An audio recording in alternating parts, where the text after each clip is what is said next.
Well, greetings and salutations, everybody. Welcome to the best damn movie-related show on the planet Earth, the John Campea Show podcast, coming from right here in our quaint little studio. I'm, of course, your host, John Campea. I'm joined in studio, at least, by Jonathan Voico. Good morning, everybody. And coming to us from the Robservatory, writer, director, producer, Mr. Robert Meyer Burnett. Robert, how you doing today, sir? John, I'm basking in a second screening of Superman. You know, I got my cup just like you have. Oh, I love that. How great is that cup? It's great. I love the rubber. It's really easy to hold on to the cape. I love the crypto top. It's great. It's got great grip to it. It's awesome. Now, you took Elizabeth to go see Superman. Yes, and yesterday she loved it. She loved it. She did not, however, like Rachel Brosnahan as Lois Lane. I think she's one of the best parts of the movie. I did too, and she thought, why'd they have to dress her like that? It's always something. It's always something. I took Ann and I went to go see it for a second time last night. And as soon as we came out, she's on her phone. I'm like, you texting with Corey? She goes, no, I'm booking more tickets. So it's like, so you can tell Ann likes it. Ann likes it pretty good. Anyway, guys, thanks so much for being here and making our little show part of your day. And here's how our show's going to go. We're going to start off by talking about a number of predetermined topics we got lined up for you guys. And then in the second part of the show, well, that's when we're going to take your comments and questions. If you have a thought, theory, opinion, question, or an issue you'd like us to discuss, as long as we deem it appropriate to be addressed on our show, go ahead and fire it on into our tip link at www.streamelements.com/JohnCampea/tip. And here's the good news about the tip link. It's actually good 24 hours a day, 7 days a week. So if you're listening to this show, either on Apple Podcasts or Spotify or your favorite podcasting app of choice, or if you're watching the show a little bit later in the day when we're not live, you can still send in a question to the tip link. And if you send one in when we're not live, we'll just get around to answering it on the next episode. All right. Superman broke a box office record already. We'll talk about that in just a little bit. But before we do, we're going to get things kicked off with this. You know, Roadhouse had the remake, the one with Jake Gyllenhaal, Doug Liman directing. That thing had a whole mountain of controversy surrounding it. Yeah, first of all, should they have even made it? And I'm glad they did. I had fun with it. I had fun with the movie. Anyway, but then the director, Doug Liman, went off on Amazon because he was pissed that they didn't release it theatrically. He claims that they promised him they'd put out theatrically. Amazon claims that we gave him a choice, like make more money and we'll put it on streaming, or earn less money and we'll put it on thing. And he said, put it on stream. Anyway, so it's a he said, she said. So when they announced that they were doing Roadhouse 2, of course, Jake Gyllenhaal's coming back. Well, it's no surprise that Doug Liman said, no, thanks. And he's not doing it, but that's okay. Because then they directed actually one of my favorite directors, Guy Ritchie, who, I mean, I've loved since Lock, Stock, and Two Smoking Barrels. Snatch is in my top 20 all-time favorite movies. He did a remarkable job. Like, I thought he was the craziest pick to direct the live-action Aladdin, and he killed it with that. Then he just did that John Krasinski Fountain of Youth movie, which was quite a stinker, but whatever. So they announced that Guy Ritchie was going to come on and direct Roadhouse 2, and I thought, you know what? Good fit. Good fit. Guy Ritchie's going to do a pretty good job. Maybe that can quell all the drama surrounding Roadhouse. Not so much. As the Hollywood Reporter is now reporting that just weeks later, Guy Ritchie has exited as the director of Amazon's Roadhouse. It goes on to say the following. Guy Ritchie has exited as the director for Amazon MGM Studios' sequel movie to Roadhouse 2. Jake Gyllenhaal is set to return after starring in Amazon's 2024 remake feature Roadhouse, which Doug Liman directed. In last year's remake, Gyllenhaal plays Dalton, a former UFC fighter who takes a job as a bouncer at a roadside bar in the Florida Keys. Now, this is interesting. Screenwriter Will Beall, whose recent credits included Beverly Hills Cop Axel AF, which I thought was way better than it would have been. Like, I thought it ended up being way better than I thought it would be. And Bad Boys Ride or Die, which I actually quite liked, is penning the script for Roadhouse 2. Producers include Atlas Entertainment's Charles Roven, who is a legendary producer, and Alex Gartner, along with Gyllenhaal and Josh McLaughlin for 9 Stories Productions. All right.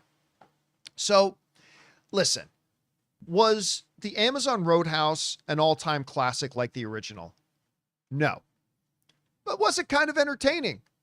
I'd say, I would say yes. It had its moments, but it definitely had, it started to get a little. How you doing, fellas? Oh boy. Yeah, listen, I don't know what they're thinking putting Conor McGregor in there, but whatever. But it ended up being pretty good. They really should have put it in theaters. That was a go to the movie theaters with your friends kind of movie. I thought they should have put it in theaters. I got quite happy when I heard they were bringing in Guy Ritchie, despite the fact that Fountain of Youth was terrible. I still was looking forward to this. I thought he was a good fit for this. And now just like can't be more than a month or two, couple of months since they announced that he was going to be directing it. Now they're announcing he's out. So the drama surrounding Roadhouse continues. Enter Uwe Boll. Now we're going to bring in Uwe Boll to knock this one out of the park. Josh Trank coming in. Oh, no. I like Josh. I do actually. too. What am I saying? I like Josh. Anyway, Rob, I mean, this is bad luck. I thought Guy Ritchie was actually a good fit for a property like this when you watch the first one. I thought he could have elevated this. I'm sure they'll get a decent director to come in, but I think this is kind of a letdown. What do you think about this? Well, dude, I mean, you and I are Guy Ritchie fans. Yes, and we are. If Guy Ritchie's going to look, the man's had an incredible career lately, directing Aladdin in 2019, making $1 billion, doing things like The Gentleman, both the movie and producing the TV show. And then he did that film Covenant with the translator, which was really good. Wonderful really film. Good. So, he's done all kinds of crazy things. I got to tell you, I was really looking forward to him doing Roadhouse too. Only because, I mean, he would stage those bar fights like nobody's business. I'm sure that he would take the secondary cast of villains and make them proper. I was looking forward to it. And look, is it kind of beneath him? You could argue that maybe it was doing a sequel. I mean, he's the kind of guy that would direct the original Roadhouse. That said, guys got to eat. And I was looking forward to it. I don't know what happened. Maybe it was a little bit of a creative differences thing. I don't know. But look, if he couldn't have made the Roadhouse he wanted to make, I wouldn't have wanted to see it anyway. So hopefully he's moving on to greener pastures and doing something he has more control over. But I'm not gonna say I'm not a little disappointed. Yeah, because like I enjoyed Roadhouse. I thought Jake Gyllenhaal, man, that guy is ripped. I believe he could tear your head off. I had a lot of fun with that movie. And to be honest, I didn't think I would. I had no interest really in seeing it until I saw it. And I don't care. I'm looking forward to the sequel. Now, don't forget, like Guy Ritchie's got another movie coming out that they previewed for us 2 years ago at CinemaCon called In the Gray that he's doing with Jake Gyllenhaal. Yeah. My boy, Henry Cavill. I believe Isa Gonzalez. Yeah. And it's this little thriller action film. But that was like 2 CinemaCons ago. They still say it's coming, but obviously got delayed. I'm looking forward to seeing that, and we'll see how this all shakes out. Anyway, guys, question is for you. What do you think about this? I kind of got pretty hopeful when they announced that, Guy Ritchie was going to be directing Roadhouse 2, and now they're announcing that he's not there. By the way, Rob, one of our viewers in the live chat just suggested, and not joking, this would not be a bad fit. Zack Snyder doing a Roadhouse movie. Dude, I would pay good money to see that. That's not a bad fit. No. I think that's not a bad fit. That would be all right. Anyway, guys, how do you feel about Guy Ritchie leaving? Who would you like to see direct Roadhouse 2? Whatever you guys think, jump down to the comment section below and let us know your thoughts. All right, guys. With that down, let's move on to this, shall we? There's a comedy coming out that I am very excited about, and that's Liam Neeson relaunching Naked Gun. I personally think the trailers have been hilarious. Just me, like they are so true to the spirit of the 1980s spoof movies. It's so true to the spirit of the original Naked Gun films. And I found them to be pretty funny. And I think Liam Neeson is the most low-key, most brilliant comedic actor in a long time. Well, now we have a runtime for the movie. And it's going to be a time that you've probably not heard in many movies ever.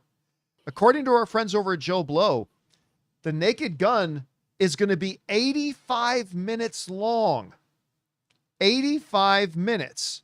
And they go on to say, when you account for credits at the end, we're really looking at an 80-minute movie.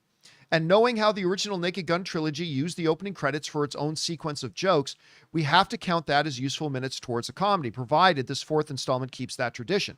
So far, The style looks to do just that. In addition to that, the runtime is even in the exact neighborhood of the first three movies.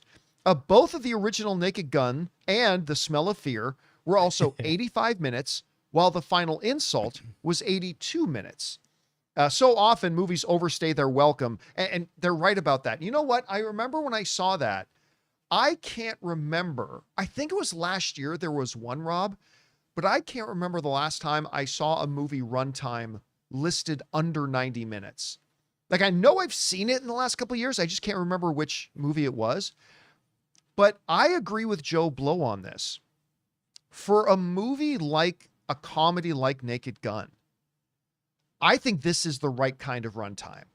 You get in because the style of humor, Rob, even if they're doing the humor great, and I think they will do the humor great, but the style of humor, I don't think you can stay on board with for 2+ hours.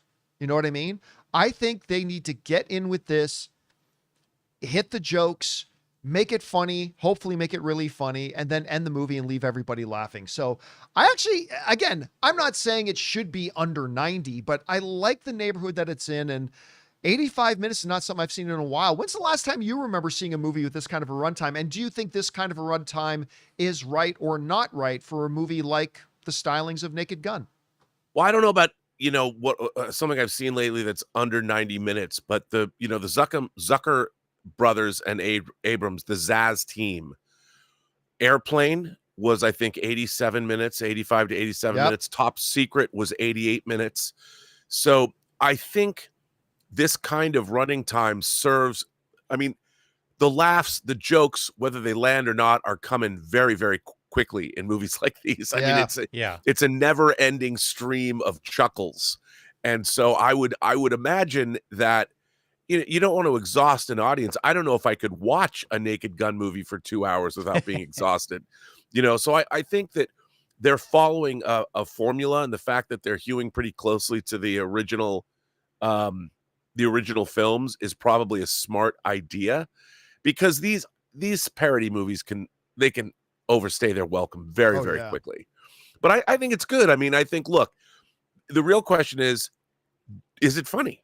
And if you go and you're laughing uproariously throughout the whole film, and you step out of the theater, you still feel you got your money's worth, even though it might be on the shorter side. I mean, I've been in comedies that have run long that it seemed, interminably long. So as long as it's funny, and from what we saw, look, what we saw at CinemaCon, which was a lot more over the top than what they've shown in the trailers. Yeah. It looked pretty damn funny to me. And I got to tell you, maybe against my better judgment, I'm looking forward to seeing this movie. Well, and to your point too, like, because of the kind of this isn't a 40-year-old virgin kind of comedy, right? This is a spoof comedy. Right. And because of that, it's not like they need a lot of screen time to develop the plot. No. The whole point of this movie is it has one goal and one goal only: make people laugh. That's it. It has no other agenda, no other to-dos on their list. That's it. Their one and only objective is to tell jokes and make the audience laugh. And when you understand that, and you're understanding they're not trying to develop the characters, they're not trying to, give more dimension to the narrative. They're not trying to do any of that. It's just about, look, here's what this movie's about, yada da da da da, and then make them laugh. And then, Rob, that makes what you said even more true. If this movie's not funny, it has nothing else. It has literally, you can't then go at least, well, Neeson gave a great performance. Neeson's not aiming for a great performance. You can't say, well, it had great this. No. This movie is just all about the laughs. And that's great if you deliver the laughs. If it doesn't deliver the laughs, it has no safety net, like nothing to make it anything other than a waste of time. I mean, this is like a one-liner comedy where everything is a one-liner, whereas I think about, like, Dave Chappelle, one of the greatest comedians of all time. He tells stories. He sets things up, and then he takes you down a road, winds up, and then gives you usually a tremendous punchline that requires, it's not a one-liner. Right. It's a situational thing that you have to really understand. And I like, to be honest, John, both kinds of comedies. I mean, some of my favorite comedies are character-based situational comedies like Tootsie. I think it's one of the great comedies of all time, or Arthur, or absolutely. When Harry Met Sally, or Woody Allen's movies like Manhattan or Annie Hall.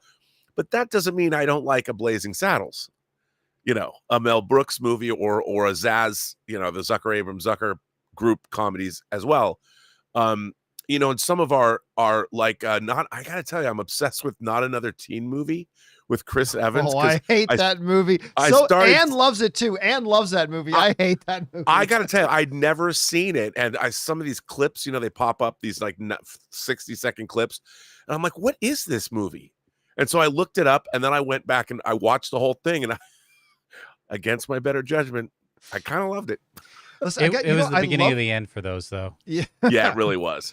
I like your analogy too of like comparing the types of comedy movies to stand-up comedians, because you're like a 40-Year-Old Virgin is like a Dave Chappelle, right? Yeah. It tells a story, it sets it up, and then bang, tells a story, sets it up, bang. Or even like a Jerry Seinfeld, if you get to see him live, he's kind of like that too. These types of movies, are you familiar with the comedian Stephen Wright? Oh, dude. He's amazing. He would talk. One of my favorites is, I put some spot remover on my dog, and now I can't find him. And but for those of you who don't know Stephen Wright, it's been one of those lives. That's all his entire comedy stand-up routine is one-liners. Yeah. That's it. It's just one-liner. I remember one of my favorites was, I met a very pretty Asian girl on the bus, and I got talking to her, and she said she's a nymphomaniac, but she says she's a very unique kind of a nymphomaniac. She's only attracted to Jewish cowboys. She says, oh, by the way, what's your name? I said, Bucky Goldstein. Yeah. Just, and that's just kind of humor. And this boom. And then the next joke. And then the next joke. And that's what Naked Gun is going to try to be. Anthony Jeselnik is like that too. Yes. He's got great one-line type. But he tells stories. But yeah, I mean, and I think that's what's really interesting, is that within the comedy genre, there's many different flavors of comedy. And just like there's many different flavors of Superman. All right, guys. Question is for you. What do you think about this? I mean, the runtime, we're not used to hearing sub 90-minute runtimes, but Naked Gun is coming in at 85 minutes, which is like right around where all the other Naked Gun films are, movies like Airplane and whatnot. I think this is the right kind of runtime for these types of movies, but maybe you feel a little bit shortchanged by it. Whatever you guys think, jump down to the comment section below and let us know your thoughts. All right, guys. With that down, it's Friday, so I thought we would play a little game of what's more likely. Earlier today, we got on the community tab, the post tab on our YouTube channel. We asked our viewers if they have any what's more likely scenarios. I literally had about 300 of them sent in the first 15 minutes. So we're doing all of them. Every single one. Now, we picked out 5 of them. So, Jonathan, what do we got up first? All right. First up, Peter Bubeyer says, what's more likely to be a billion-dollar film, The Odyssey or Project Hail Mary? Ooh. Well, okay, so this is an interesting question, because on the one hand, Project Hail Mary it's got the sci-fi element to it. You got Ryan Gosling in there, all that kind of stuff. And I think it's possible that both of them become, billion-dollar films. But I'm going to have to say the one that's more likely, Rob, is Odyssey. Because Christopher Nolan just made a historical biopic about a nerd. And that nearly came this close to making $1 billion. Now you're adding into it the epic fantasy. I see aspect. Oppenheimer. You're adding into that the epic fantasy angle with one of the most ridiculously stacked casts we've seen in ages. Listen, I think there's a good shot Project Hail Mary could be a Best Picture contender. Mm-hmm. I think maybe it could make $1 billion, maybe. We'll see as we get closer and they ramp up the marketing. But I got to say, the most likely one, though, is The Odyssey. What do you think? I think you're absolutely right. I mean, look, as much as I'm in the bag for Project Hail Mary, and I do think it's going to win Best Picture, I honestly do, especially after what we saw at CinemaCon, you can't bet against Chris C. You just can't. Or Chrissy Nolan. You can't do it, because look at his track record. I mean, he's already made $1 billion movie with the Batman franchise, or I guess $2 billion movies, right? and like you said, look, Oppenheimer to me is maybe the most Chris Nolan of all Chris Nolan movies. Hell, Dunkirk made $500 million, and that's a story most Americans didn't even know. Yeah. He made a World War II art film. I think that Christopher Nolan is his own genre, and I think I think just his name on anything is going to get you $500 million. And if the Odyssey proves, I mean, he's basically making an epic fantasy set, quote unquote, in the real world, but he's going back to one of the oldest epic stories in all of Western civilization, which is Homer's The Iliad and the Odyssey. And I think that, I mean, I know that my interest in seeing these movies or this movie is off the charts just because I want to see what he's going to do with it. Yeah. Because he's never done anything like it.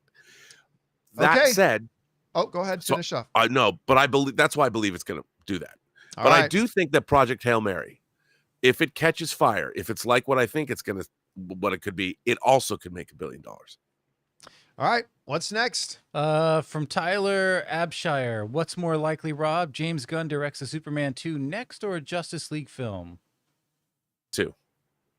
He's going to build up to Justice League. They're not going to I don't think they're going to make that mistake.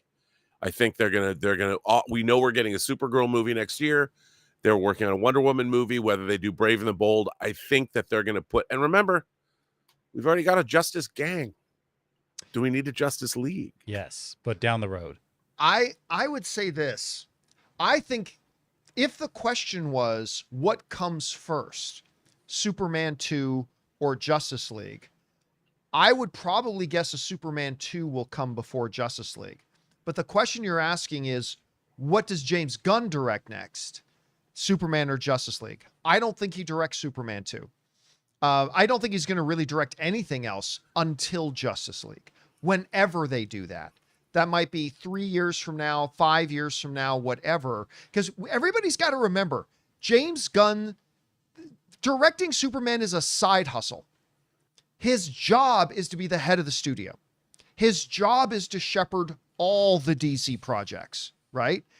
And I totally understand and agree that you kick off this brand new cinematic universe with his thumbprint and him direct the first film. I agreed with that. But I also now think it's time for him to step out of the director's chair, step back into his executive office, do his job of running the studio as a whole, and then maybe when it's time to do the big film again, when it's time to do Justice League again, whether that's 4 years, 5 years, 6 years down the road, that's the one I think will be the next movie he directs. I think it'll be Justice League, not Superman 2, even if Superman 2 comes out before Justice League. All right. What's next? All right. We got Dennis. John, what's more likely? The new Lord of the Rings Hunt for Gollum movie will be more similar to the original trilogy or The Hobbit? Now it's funny because, Peter Jackson did both of them. Like he did the original trilogy. The Hobbit trilogy was supposed to be 2 films directed by Guillermo del Toro, but because of delays and everything, Guillermo del Toro had to step down after forever, and then Peter Jackson stepped in, and they happened the way they did. I think it's going to end up feeling more like the original Lord of the Rings. Now, I'm not saying that Andy Serkis is going to make a film that's as good as the Lord of the Rings films. That's too tall of an order.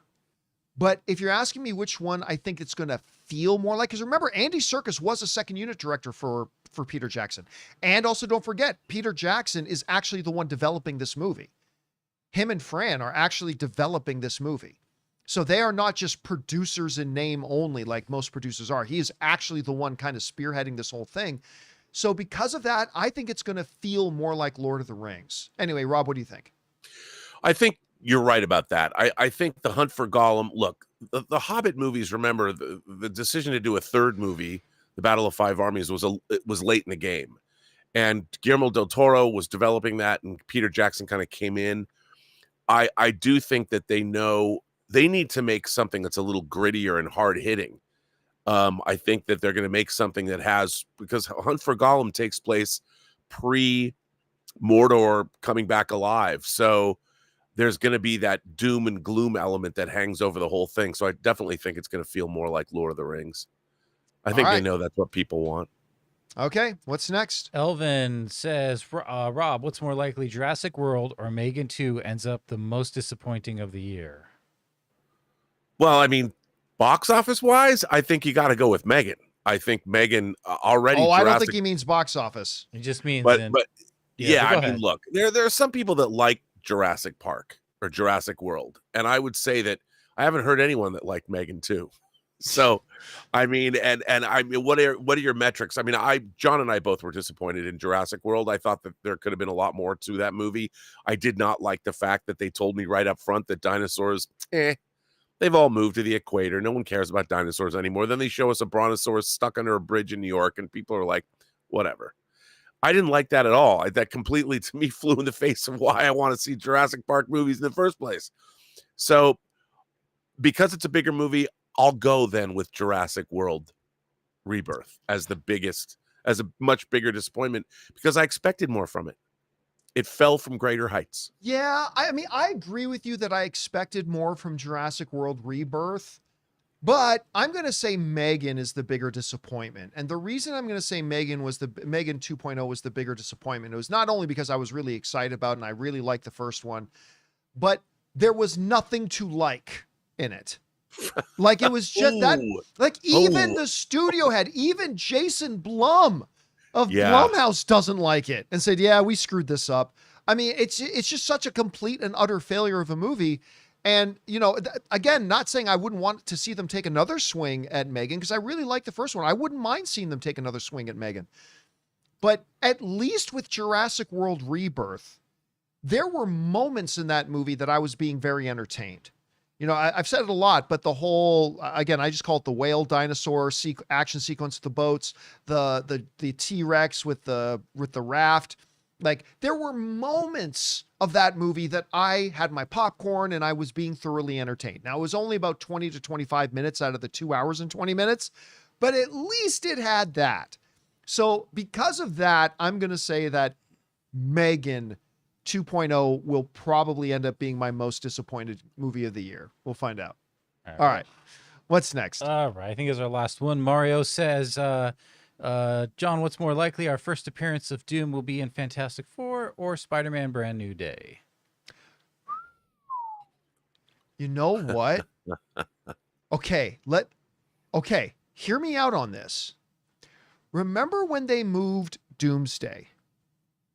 And we are all like, well, wait a minute. Now that you've moved Avengers Doomsday, Spider-Man Brand New Day is now coming out before Avengers Doomsday. Because Spider-Man Brand New Day is supposed to come out after Avengers Doomsday. Then they move Avengers Doomsday, but they didn't move Spider-Man.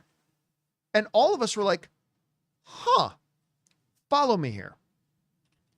What if they did have the idea to introduce Doom in Spider-Man Brand New Day? Now, how that would fit and how that would work, you'd have to ask the writers. I have no idea. But I remember saying one of the most interesting scenes I'm looking forward to in the MCU once they announced Robert Downey Jr. as Dr. Doom is what happens to somebody like Peter, who looks at at a person who has the face of a guy that he almost considered a father figure and is now the face of the world's greatest threat. And that could be really, really interesting. However, I don't think they're going to have Dr. Doom and Spider-Man Brand New Day. That would make that movie double its budget just like that, just for having Robert Downey Jr. walk on set for a croissant. So I just don't see them doing it. I think the possibility is there, and I think there's some intriguing chances and opportunities there for it. But I think we're going to see Dr. Doom first in Doomsday. Rob, what about you? Okay. I think they already had budgeted and planned for a scene of Robert Downey Jr. in the Spider-Man movie because it was going to come after Doomsday. Right. So they'd already budgeted for it. It's already scripted. It was already going to happen. The really interesting thing, John, is that the Spider-Man movies are Sony movies. So how that would work in terms of budget, I don't know. You know, but I think they already had that ready to go. And I think that they might have to tweak it or change it somehow, whether it's a post-credit scene, whether it's the climax of the movie. I think they kind of have to have it in there because, like you just pointed out, it's too juicy not to show Peter Parker respond to his former mentor and finding out that isn't your former mentor. And I think that because they said that Brand New Day was concurrent to Doomsday. So I think there's got to be something, and whether they had to change it or rewrite it or something, kind of like how the Thunderbolts final tag was directed by the Russo brothers, I could see them retaining something because it's too perfect of a lead-in now, because you need something to wind that audience up for Doomsday. And I think I really do. I think that they need to set, because look, they could have there's such a great opportunity for a zinger, where you can leave you breathless for something. Isn't there also a danger there of it feeling shoehorned in and feeling forced, and like it doesn't flow naturally with the story and you just dropped it in there for the sake of dropping it in there? I don't know. That could very well be true, but I know that it was supposed to, take place in between. So they had to do something. Maybe Dr. Doom is able to convince Peter Parker that he is Tony Stark. Come with me. I need you to help me. I'm back from the dead. So you're saying you think it's actually more likely that we're going to see, it is actually statistically more likely that we're going to see Dr. Doom and Spider-Man Brand New Day. Yes. All right. Interesting. All right, guys. Yes. Question is for you. What do you think about that? You think we're going to see Dr. Doom and Spider-Man Brand New Day? I don't think so. Rob thinks we will. What do you think about that, or any of the what's more likely scenarios we covered? Big thank you to all you guys who sent in all the what's more likely scenarios. Keep you guys' eyes open on the post tab on our YouTube channel for when we put out another call for questions and scenarios. All right, guys. With that down, let's move on to this, shall we? One of the things that I'm always complaining about with movie theaters and asking of movie theaters, and celebrate when they do it, is when movie theaters do things to enhance and heighten the movie-going experience, right? Like things like the AMC Dolby Prime cinemas with the dual laser projection systems and the Dolby Atmos surround sound, reclining leather seats, food service in some theaters, like all these things that just make the movie-going experience even more of an event for people. I always love it when they do that. Well, the former founder of Alamo Drafthouse has now getting ready to launch his first new movie theater called Metro. And I think the full name of it is Metro Private Cinemas. Right. And while this will not be for everyone or for every weekend going, I love this idea because it offers a unique experience. Mm-hmm.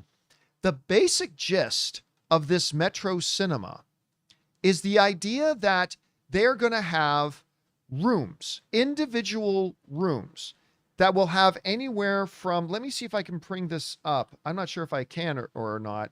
I'm going to try. Yes, here it is. 4 and 20 people. 4 to 20. So enter Metro Private Cinema, a soon to open 20-screen complex, 20 screens in New York City's Chelsea neighborhood that caters to cinephiles eager to eventize their movie-going experience. Choose your theater. They can sit between 4, so you can have one screen that literally just seats 4, all the way up to just 20 people. Your movie, your gourmet menu, blue prawns, summer risotto, anyone, things like that. Here's a look at like one of the rooms. This, I guess, would be an 8-person room. So you have like a gourmet chef. You pick the movie you want to see. They'll even go and get archived movies for you if you really want. It might cost a little bit extra if they need to do that, but you can watch one of the current running films, or you can get some buddies together to watch Lord of the Rings. So you'll have your own private, dedicated, lush luxury viewing experience. You'll have a gourmet chef putting together top menus for you. Now, the one trick about this is, if I can find this here, is going to be the cost. Here it is. The experience won't come cheap. The 4-person theater runs $200 for a 4-hour booking. while the 12-person theater costs $600. Food costs $100 a person on top of that. If you want alcoholic beverages, that will be at least $50 more. So you want 12 of you want to go out and like book your own private luxury top end screening room with catered gourmet food, and you're getting out, you're making an event out of it, you're going out together. It's going to run you about $50 a person. It's not a bad price. But then you got to add the gourmet meal on top of that. Yeah, but it's still not. I know everyone's like, oh, explosion, brains exploding and stuff, but this is gourmet food cooked for you people, like personally. Yeah. And you're getting the room for 4 hours, so you're having like a really nice dinner, and then you're getting like a premium screening. The screening cost and you're being catered to. The screening cost, yes, so they're coming in and out, and the screening cost is like double a Dolby Cinema.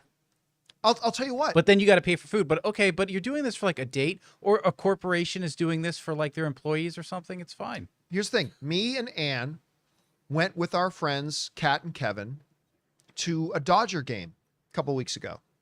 It was the Ice Cube night. And after you take into consideration parking, the tickets, and the food, we spent over $150 a person. We easily spent well over $150 a person. Sporting events are so expensive for that, but that was a big group night out. Yeah. Right?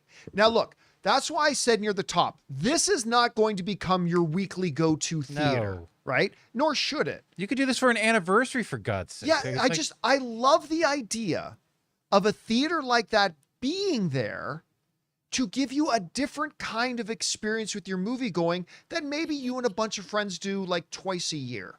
Like twice a year, you book it, like maybe when, I don't know, maybe when Avatar 3 comes out, Fire and Ash, you guys decide, you know what? We got 12 of us.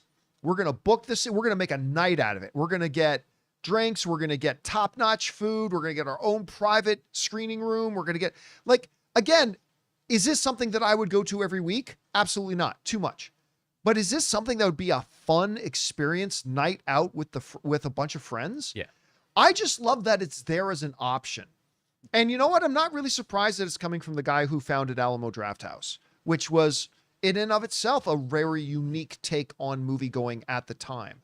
So I got to tell you, Rob, I like that they're doing this. Again, I won't be going 7 times a year, but if they pop one up in LA, yeah, I'll get some friends together and go once or twice, maybe even 3 times a year. I don't know. What do you think about this? What do you really like about it? And what maybe do you think is a shortcoming of it?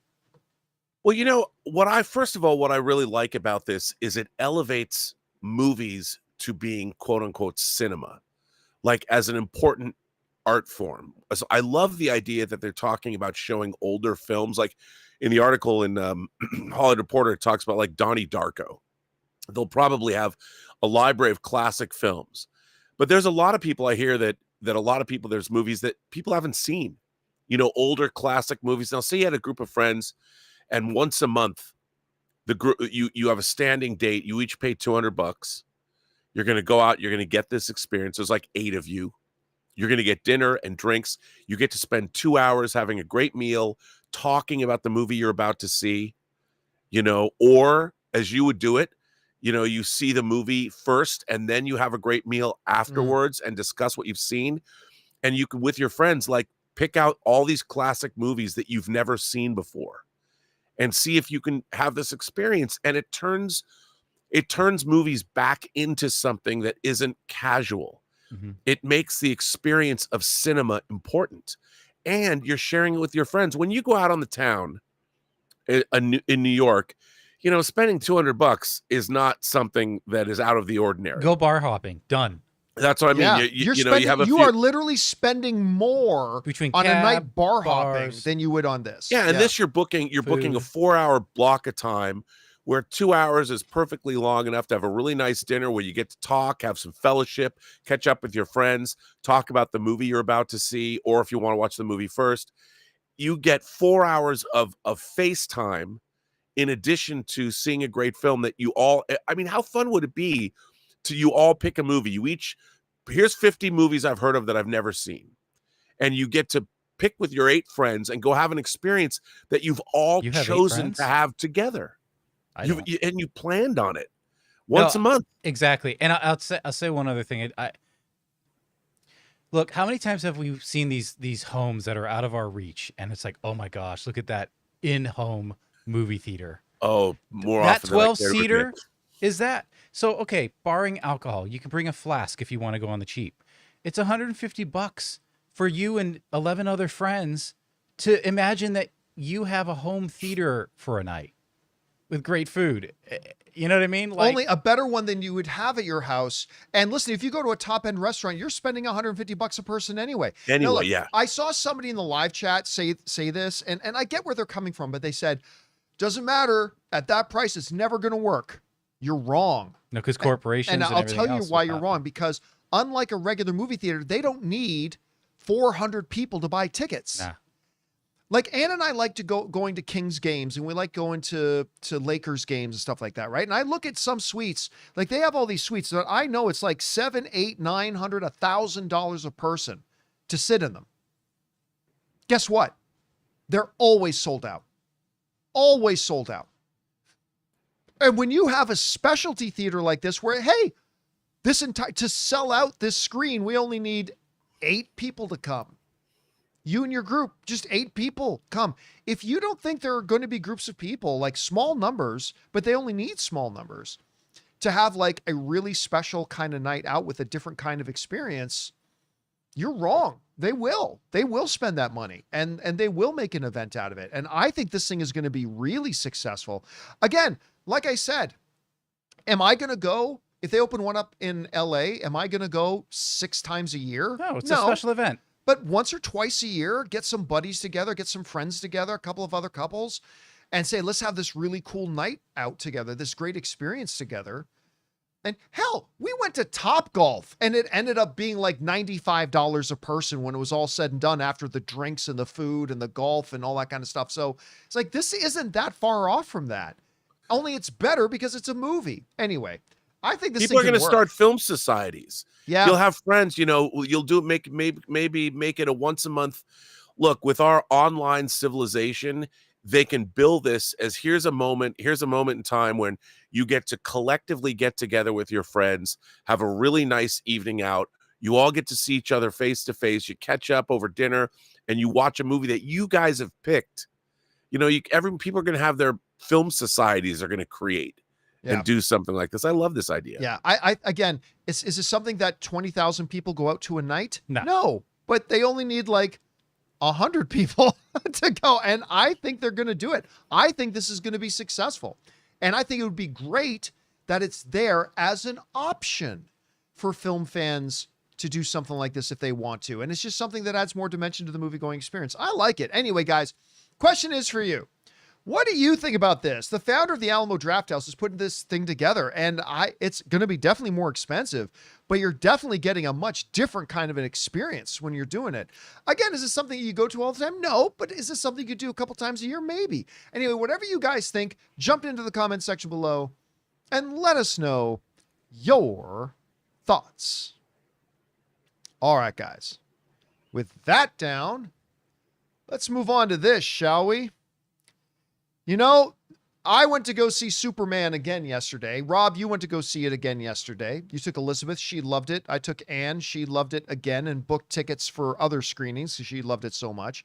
Again, every movie theater is different.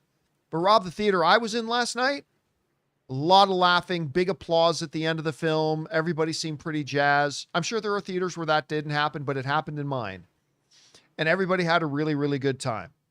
As of right now, you guys remember yesterday, we talked about the fact that as of yesterday, the new Superman movie has the highest verified audience score of any DC movie in history at 96%. And it had over 1,000 verified, legitimate audience review submissions.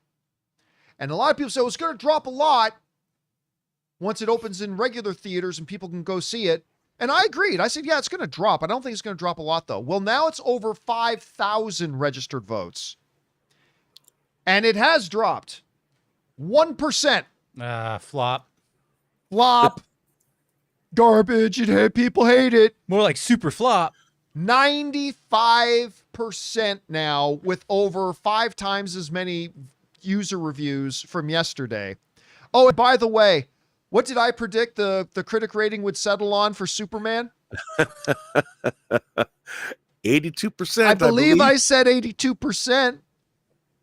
Anyway, regardless, like I said, Well done. I thought the audience score would settle above 90, but I said yesterday it can't stay at 96. It's simply too high. It's going to drop a little bit, but I still thought it would stay over 90 anyway. But the question a lot of people still had was, what's it going to do at the box office? And I've been skeptical, right? Because I've always believed that this Superman movie can't make that much money because of all the baggage. I've been saying this for all year, guys. I've been saying this for over a year. The Superman movie can't make that much. It can do well, but it can't make that much because of all the baggage it's bringing along with it, right? It's going to take a while to rehabilitate the image of DC.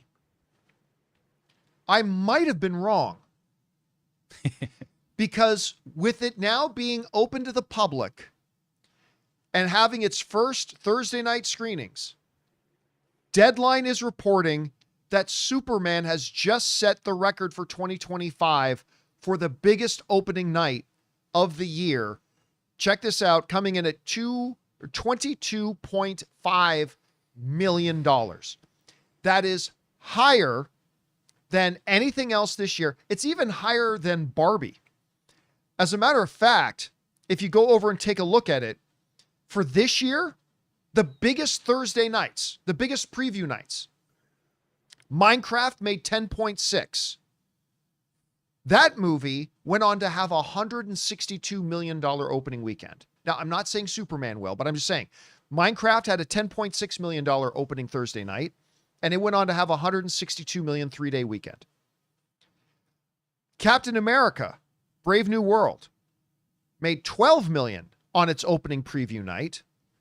It went on to have an $88 million opening weekend. Of course, it had a 47% critic rating, so it didn't do all that great. Ended up making $415 million. Lilo and Stitch, though, was the biggest opening night of the year, making $14.5 million. That went on to have a 3-day opening weekend of $146 million. Again, I'm not saying Superman will, but Superman has like a 40% bigger opening night because it had, in full previews, it made $22.5 million. Now, you might be asking, what's that $19.7 million thing there? That is because in the $22.5 million number for previews, not only did they count Thursday night, they also counted the Amazon screenings. Rob, the ones that you and I went to. As they should. So to make it fair, you want to see the Lilo and Stitch didn't have an Amazon screening. Captain America didn't have an Amazon screening. Minecraft didn't have an Amazon screening. Okay. So the Amazon screening numbers pulled in $2.8 million. So I subtracted that from the number, and you are still left with $19.7 million just made on the Thursday night, completely eclipsing the opening night of Lilo and Stitch, the opening night of Captain America, well, doubling almost with Captain America, almost doubling Minecraft, just about. And like in the cases of Lilo and Stitch and Minecraft, those movies went on to make 146 million and 160 some odd million, respectively. Now, again, I ain't saying, let's be clear, that because Superman made so much more money than those other box office giants, that means it will have a bigger opening weekend than those ones did. I'm still thinking, I don't know, 110, 120, which would be amazing. But Rob, if you had asked me 2 months ago, do I think Superman on its opening Thursday night will have the biggest box office night of the year and set the record for the year, when we've had Lilo and Stitch, which, by the way, is a $977 million movie, and we've had Minecraft, which, by the way, is a $955 million movie, I would have said you're crazy. I would have said not a chance in hell. And yet, here we are. Superman shatters the existing record of those films, and 22.5. Anyway, Rob, you have a chance. You've seen the numbers now. You've seen it. Are you surprised at all? Does this make sense to you? What contributed to this thing making that much money? I don't know. How do you see it? Well, one of the things that the article in Deadline talks about is how the leaving the theater reviews or numbers are really high, especially amongst families and kids 12 and under. Yeah. And, I said one of the secret weapons that this movie is going to have is the family audience. And I think based on when I went in last night, there was a Latino family that had 5 kids with them. And those kids loved it, and I was like, this is exactly what I wanted to see. Large families going in, smiles on their faces, excited to see a Superman movie. Now, there are things in this movie that, get a little rough, as we've talked about.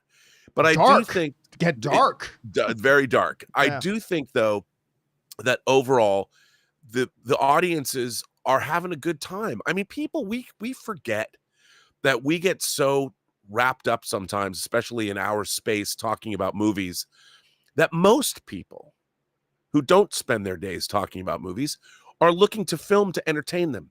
Yeah. They want to go in, they want to have a good time at the movies.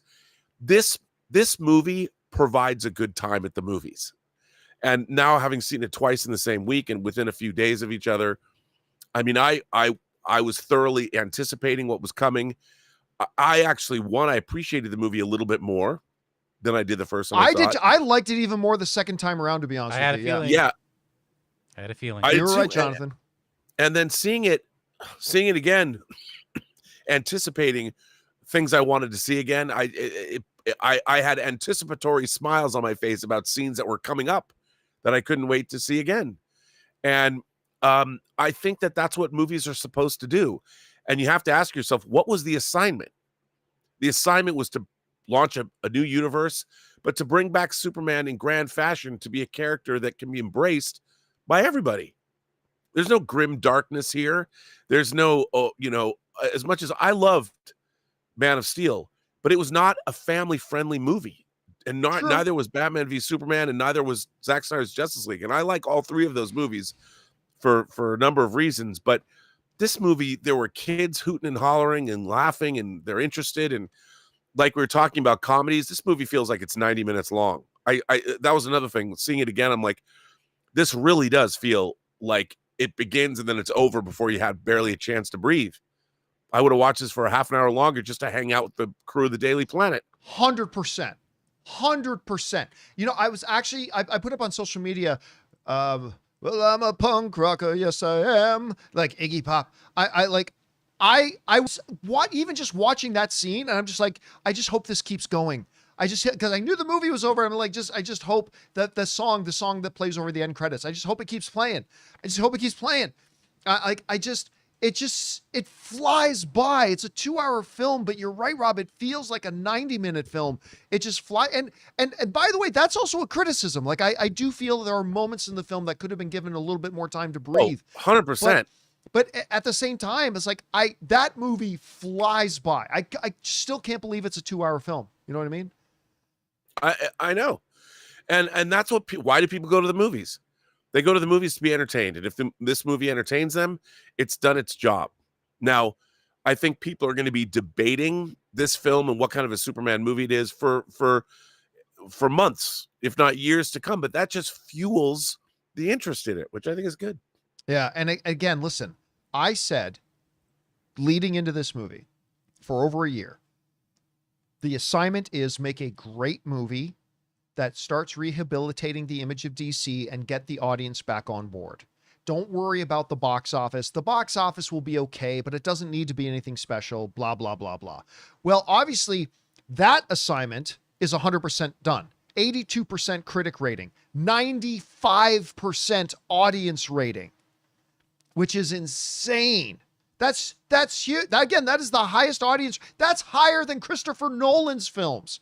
I don't know if it'll end up higher than the Christopher Nolan films, but as of right now, It's higher than the Christopher Nolan. That's not saying that Superman is better than Christopher Nolan's Dark Knight. It's not. But that the audience is all responding. Everybody likes it. Everybody likes this film.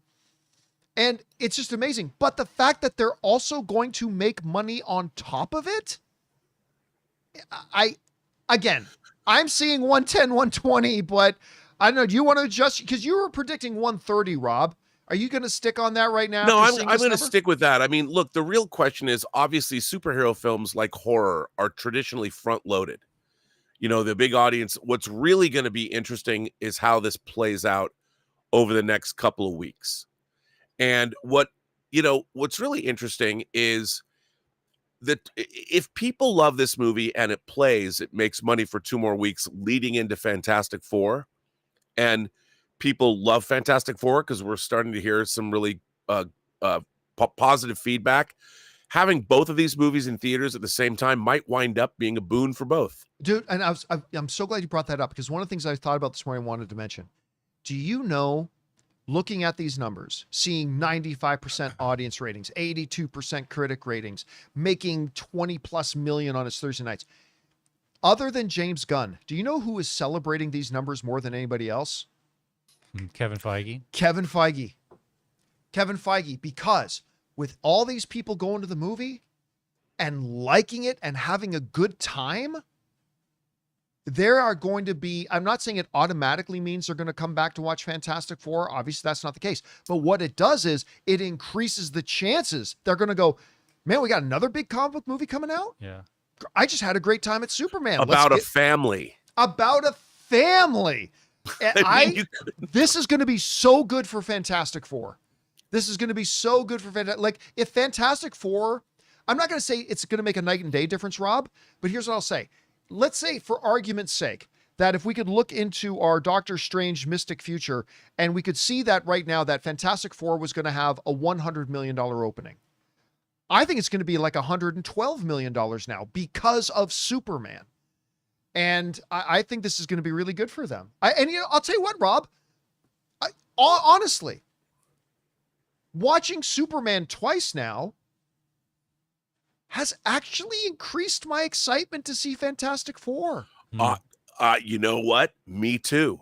Really? Me too. 100%. Because, look, Captain America Brave New World was bland to me.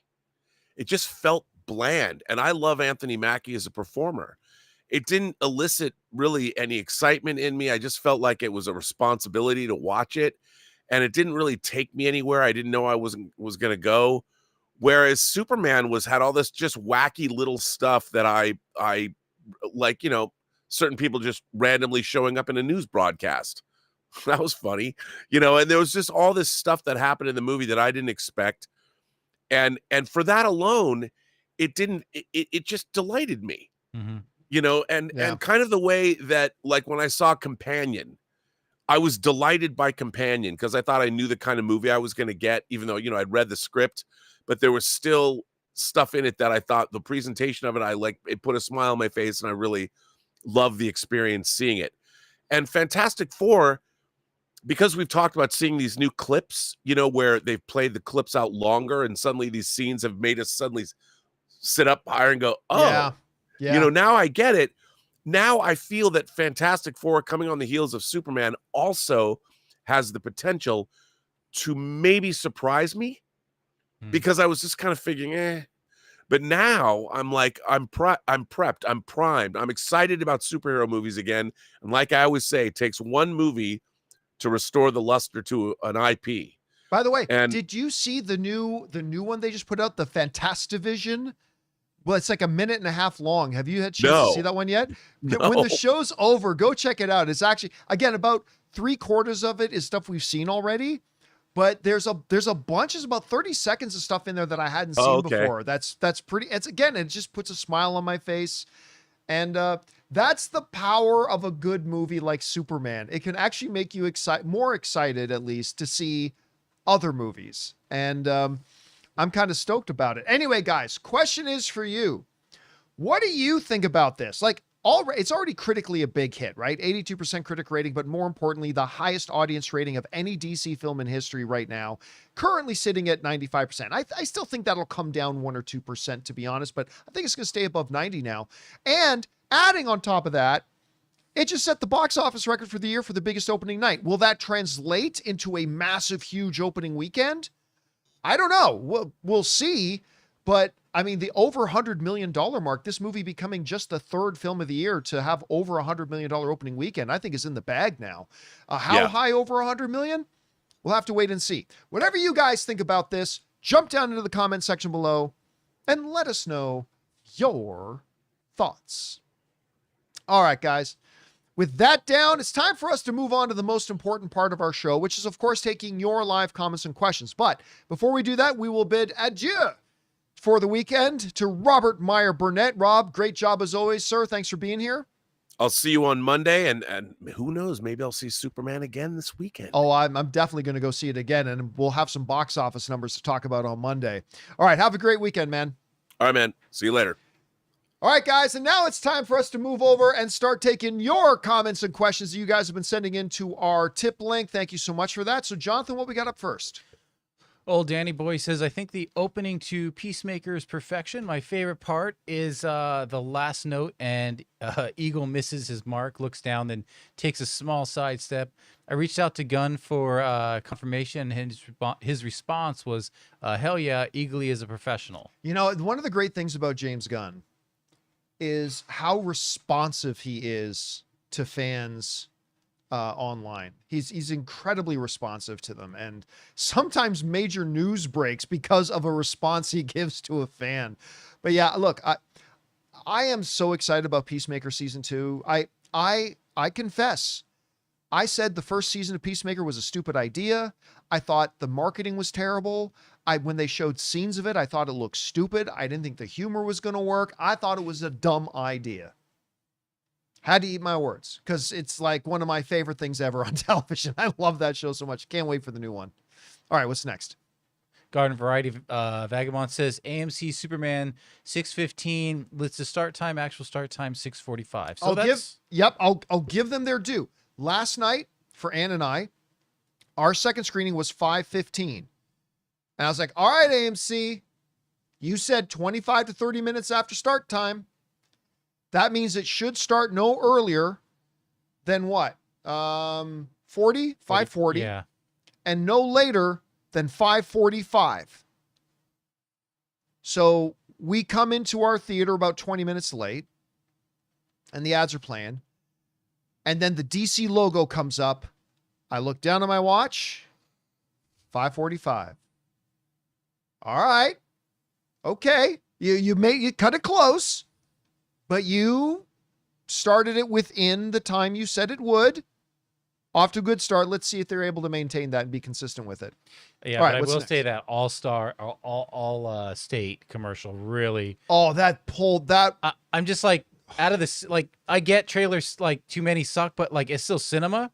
And then all of a sudden you're like, all state insurance. Like, yeah, that bugged me so much. Again, hey, look, if you tell me when the movie will start by, I still prefer them to start the movie when they say it's going to start. But if you tell me 25 to 30 minutes after this time, and you start the movie within that time frame, I can't be too mad at you for whatever you put on the screen before that, right? Again, I do think it's stupid. I agree with Jonathan. Like, if you're going to do anything in there, put up movie trailers, but is what it is. As long as you start the movie on time for when you say it's going to start with that 25 to 30 minute window, I mean, I like it, but I'm okay with it. You know what I mean?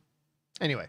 All right, what's next? We got a reactor leak here. Says, love the show, love Superman. Question that is this now with some chains like Alamo Drafthouse, for example, that have movie pass style rules where you can go multiple times a month for one payment. How does that factor into the box office total? I feel like I have to answer this question about once a month, and that's fair. So here's how it works with things like AMC A-List, right? So I pay X number of dollars a month for my A-List. Fine. Whenever I use my A-List to book a ticket at AMC, for accounting, AMC counts that as a movie ticket purchase of the average national movie ticket price. Right now, I think that's about $12. I think. I could be off on that, but generally speaking. So when I use my AMC A-list, because I get 4 movies a week I get to see, when I book a movie, their records record that as, for argument's sake, a $12 movie ticket purchase.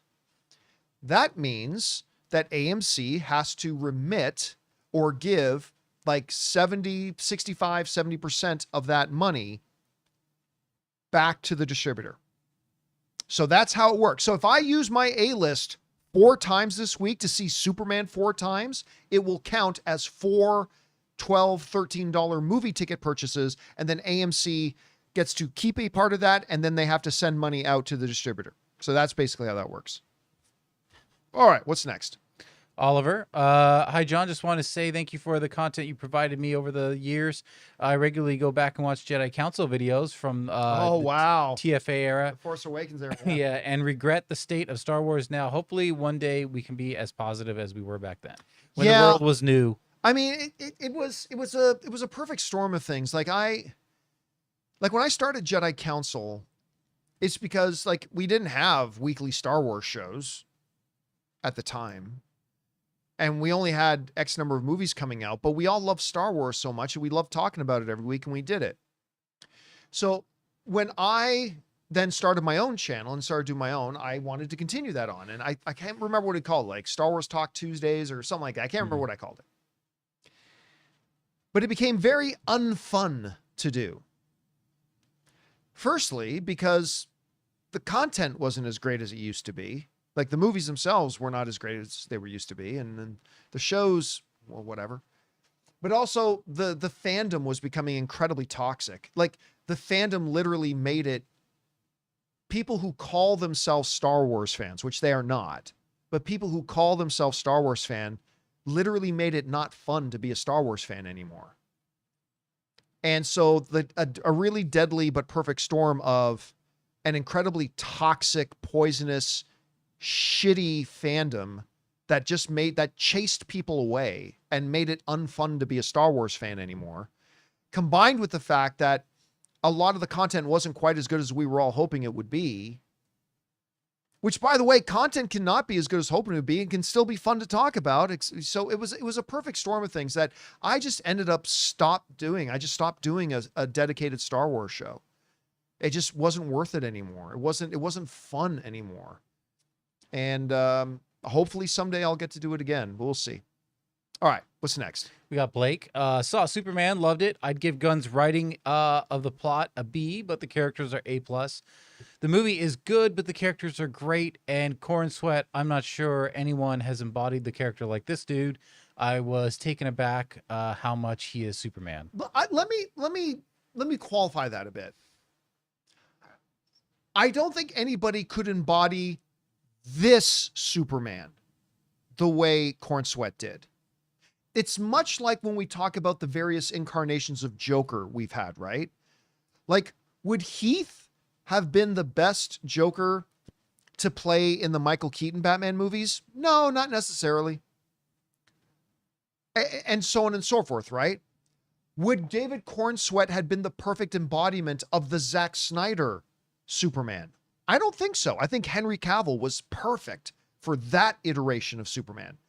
So I'll say I think David Corn Sweat is perfect for this Superman, this iteration of Superman that James Gunn gave us. And just like Joker, like every time we get a Joker, they're very much Joker, but they're all unique from each other. I think every time we get a Superman, they're all Superman, but they're all a unique version of Superman. So yeah, I think Henry was perfect as the version they were doing in the Zack Snyderverse. And I think David is absolutely perfect to embody this version of Superman, 100%. All right, what's next? Raul says, my sold out AMC showtime for Superman last night was 6 p.m. It started at 6:15. During the 20 minutes of the film, half the theater shuffled in and had to use their phone lights to find their seats. So much for 25 to 30 after showtime. How does that even work? Because they have so many trailers to show and ads now. Wait, so they started if that would have been my theater, I would have been pissed. I would have gone and talked to a manager and brought up my phone and said, right here, on the AMC app. It says movie starts 25 to 30 minutes after. Yeah. I came in exactly on time, and this movie's already been on for 5 minutes. That's going to be something they have to do right. Because if you're going to tell people 5 o'clock showtime starts 25 to 30 minutes later, you are telling people you are safe to walk in at 5:25. So if people rely on that information and walk in at 5:24 and find out they've missed the first 3, 4, 5 minutes of the movie, I'd be pissed and I'd be demanding my money back. And they got to make sure they do this right. Anyway. All right, what's next? Sci-Fi Extreme and Superman is perfection. James Gunn wrote and filmed a 12-issue comic script intended to start a new DCU, not unlike Post-Crisis and New 52, like both. Some of the lore stays the same, some changes, but all towards building a new universe for fans old and new. Yeah, I don't know that I mean, listen, obviously I love this movie. I do. I would not say it's perfect. I mean, I've got a couple of issues with it. Yeah, I do too. But it's great. I mean, overall, it's great. I've got again, pacing issues here, there. The movie, I felt like there's some moments it could have breathed a little bit more. I have one moment of the film that I simply don't like, but it's only one line. It's a line, and I won't spoil it here. We'll talk about it on the open spoiler discussion on Sunday. By the way, for those of you who are interested, we are going to be doing our Superman open spoiler discussion on Sunday. I'll post the time that we're going to do it on the channel in the next day or so. But Sunday is when we're going to have our big Superman open spoiler discussion. I had some nitpicky things that we talked about. I won't get into them. But I'm just thinking now, like, one thing that did bother me was there was a lot of exposition. And it was like, I hate exposition. And I can't say what because I don't want to give away the scenes. See, I don't mind exposition if it is absolutely the most efficient and quickest way to get the story from A to B, if you do it right. Now, too many times movies use exposition when they should show, not tell. Right. And because that would have been the more efficient way.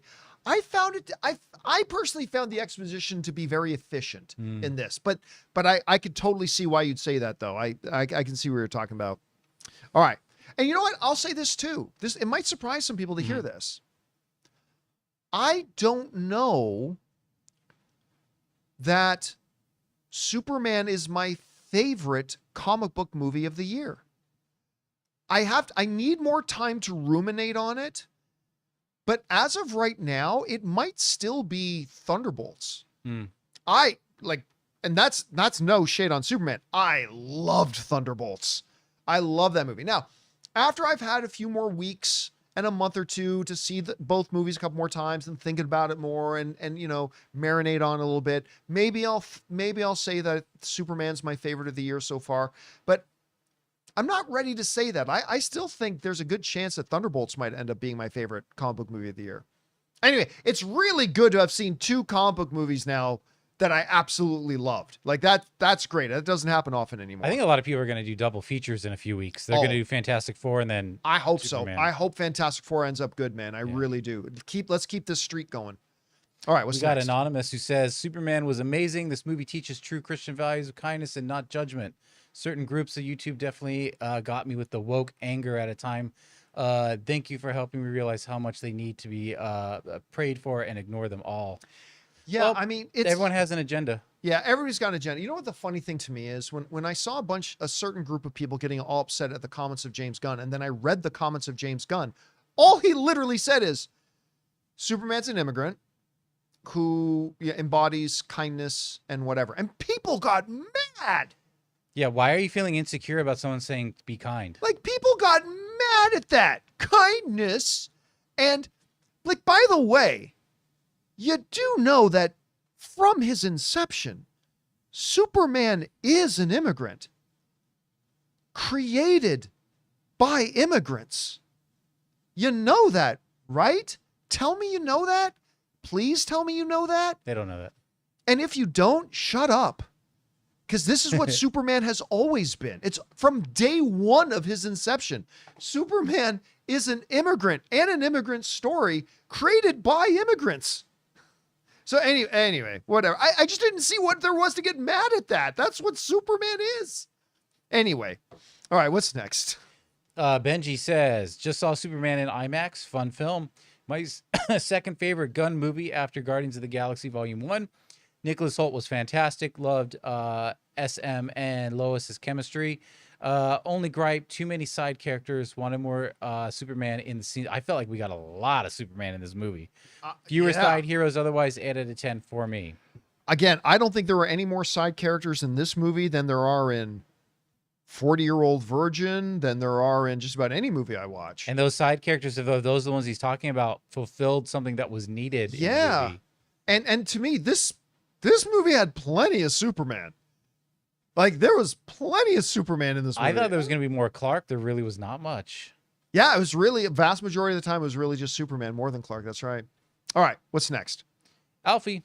Hey, John, our new Superman is a huge Star Wars fan. Do you think we might see him appear in Star Wars Starfighter? He said he wants to be an X-Wing pilot. Well, whether he likes it or not is up to Lucasfilm. Wait, what are we talking about? Are you talking about David Cornsweet? Cornsweet. Okay. I don't know. It's up to each individual movie. Like, the studio isn't going to put him in anything. It's up to the individual directors and casting people. And if, like, for example, if Sean Levy, who's directing the upcoming Star Wars movie Starfighter with Ryan Gosling, and I think Mia Goth, didn't they just announce Mia Goth is going to be in that? I think so.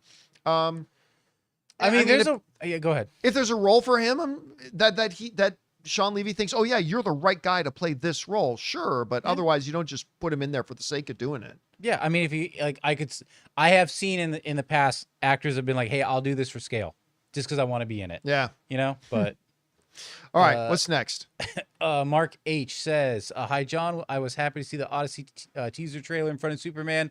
Was blown away by how much I was blown away by it. Man, that I felt." Well, whatever. Christopher Nolan must have had any say in. Oh wait, Christopher Nolan must have had any say in the teaser, right? Or was it 100% the trailer company, like you always say? Yeah. See, 99.9% of the time, directors have not. Like, a lot of people don't realize, directors have nothing to do with the trailers. There are a couple of exceptions. Christopher Nolan is the exception. Yeah. And I think Steven Spielberg as well. Christopher Nolan does get his hands in the trailer, and so, but 99% of the time, the directors have absolutely nothing to do with the trailers. The director's job is to make the movie. It is, the director gets no say 99% of the time as to how the movie is then marketed. And a trailer is not a part of a movie. A trailer is a part of the marketing. And that's totally the purview of the distributor, not the production company, the distributor, their marketing departments, all that kind of stuff. But Christopher Nolan is an exception to that. So yes, I feel pretty confident that Christopher Nolan had a hand, at least, in the trailer that they put out. All right, what's next? Swanigan says, John, I watched Superman, and while it wasn't perfect, I really enjoyed it.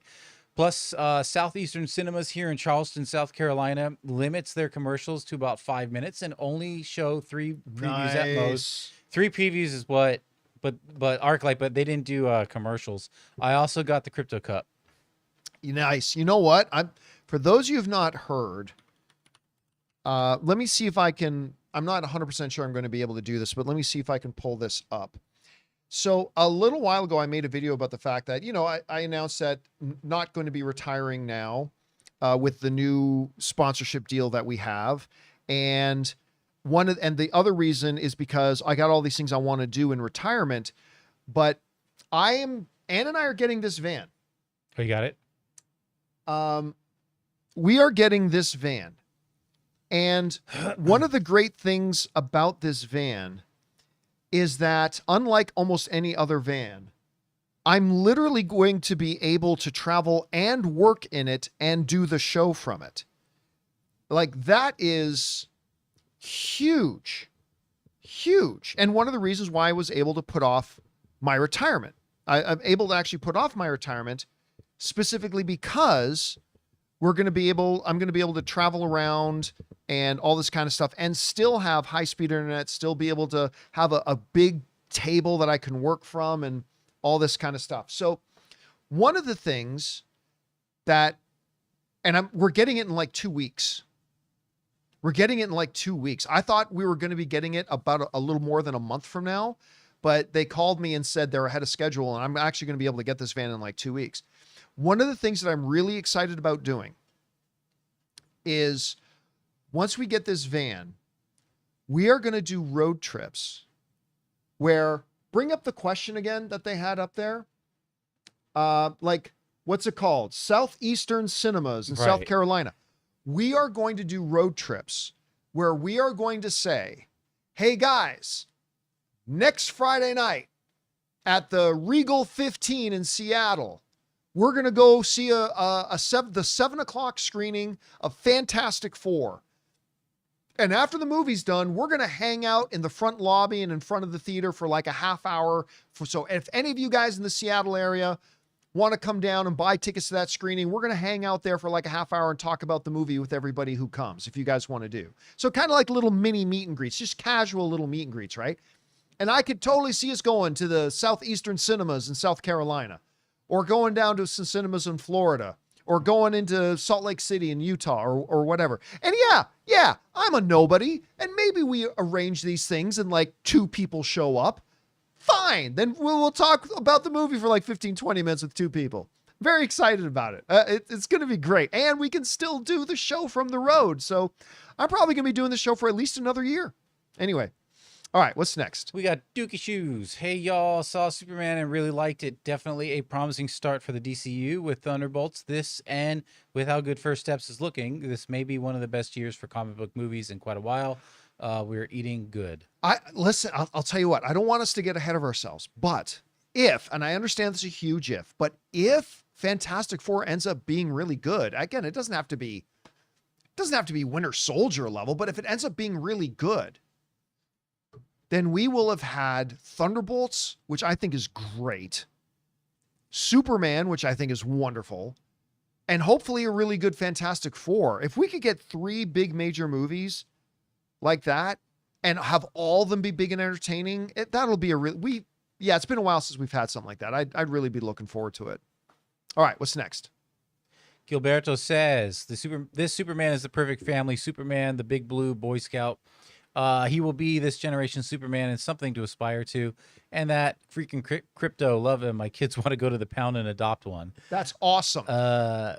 Because Crypto is completely based on James Gunn's dog, who they adopted from the pound. And they've only and acts like Crypto. Like they made Crypto act like his actual dog. And it's adorable. So that's great. And you know what? That is my favorite thing about Superman. I'm going to be doing an editorial video in the next couple of days about the moment that made Superman in this movie. And I'm not going to say the moment now. I'll save it because it'll be a bit of a spoiler, but I'll save it for that editorial video I'm going to do. But there is a moment in this Superman movie that epitomizes what makes this Superman great.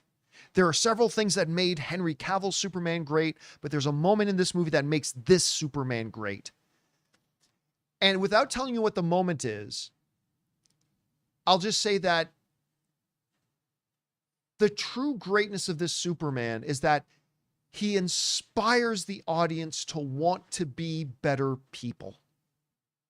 Like I watch this Superman and I think I want to be a better person.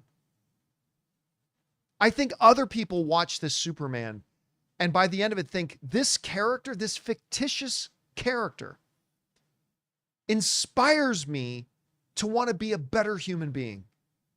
And that is one of the true glimpses of light and power about this film. And there's an editorial I'm going to do about the moment in this movie that really comes through to me, but that'll happen in the next couple of days.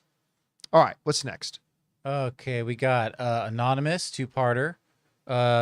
Hey, John, just a minor correction, informational. The Prime premiere will be rolled into the opening weekend. This was from a while ago. All fan events, early screening includes mystery movies are rolled into the Thursday pre-open, gross, and then opening weekend. I work closely with the exhibition and have access to the ComScore and privy to rental agreements, and this is how it works today. It may have been different when you were at AMC. I can share my reaction to Weapons, but I'll shoot you an email. Listen, I just talked to somebody in the theatrical industry. I won't name names. I just talked to somebody in the theatrical industry who assured me that it will not. Now, they did roll it into the previews total, like we talked about that a little bit earlier today. The previews total for the numbers we were talking about earlier, that was rolled in. But like Jurassic World Rebirth that had screenings before the Thursday, they did not count those in the opening weekend. That doesn't count. So I was told by somebody in the theatrical industry that when we get our final, and by the way, the Amazon number is only 2.8 million, right? It's not a needle mover. Okay. It's $2.8 million. That's how much the Amazon fan screenings generated. It was just a limited number of screens across the country. It only generated so much. So it's not like it's an important question. It's going to be the difference between, did it make 125 million or 127.8? I mean, so it's really irrelevant. But again, and I'm just communicating what I was told. Okay. I'm not pretending to be the expert. I'm just communicating what I was told. When I spoke to somebody in the theatrical industry, they were telling me definitively that 2.8 million will not be rolled into the opening weekend. Again, it doesn't really matter. It's only 2.8. If it was like 28.5, that would be something we needed to worry about. But it's only 2.8 million, so it doesn't make one bit of difference either way, really. All right, what's next? Jake Galbo with a $20 tip. Thank you, man, for supporting us on that level, Jake. Says, okay, John, if I send you the ring and Ann makes you the wig, would you be Guy Gardner for this year's Halloween episode? I could be down for that. Ann is Hawk Girl, because Ann is about the same height. Yeah. She'd be Hawk Girl, you'd be Guy Gardner. What's Merced's first name again? Oh boy. I gotta look that up. Is it Isabel? Isabella Merced? I think it's Isabella Merced. Anyway. Yeah, I think my wife is about the same height as Isabella Merced. So she could be Hawk Girl and I'll tell you, listen, I guarantee you, I'm gonna run this by Ann later and her face is gonna light up. Ann's face, because she's all year round. Guys, you have no idea what I got to live with. Year round, Ann is wondering what our Halloween costumes are going to be. Like year round. And it's never just one. It's always the 5 costumes for the week of Halloween.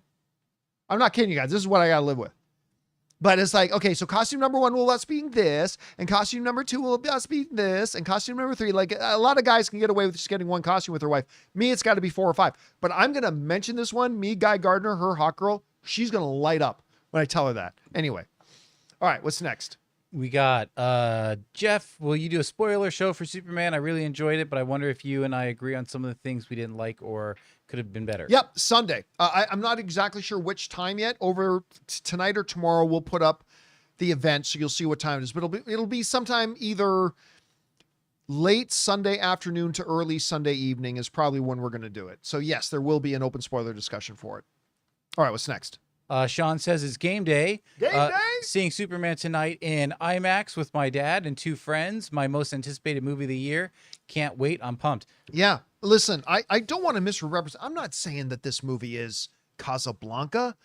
I'm not saying this movie is the Dark Knight or the great. I'm not making any representations that this is the greatest comic book film ever made or anything like that. It's just a great movie. It's a great movie, man. It lifted my heart. It made my heart smile. My soul felt filled. It was fun. I laughed so much. And again, it's an inspiring Superman. I just think that it was a great, I'm not even 100% sure it's the best comic book movie of the year. But then I'm comparing it to Thunderbolts, which you guys know how much I love that movie. But it's just a great fun time. I think you're going to have a blast. 95% of people seem to enjoy it. I think you will too. All right, what's next? Lane says, saw Superman last night. Absolutely loved it. My girlfriend, who's just getting into superhero films, was in tears of happiness multiple times.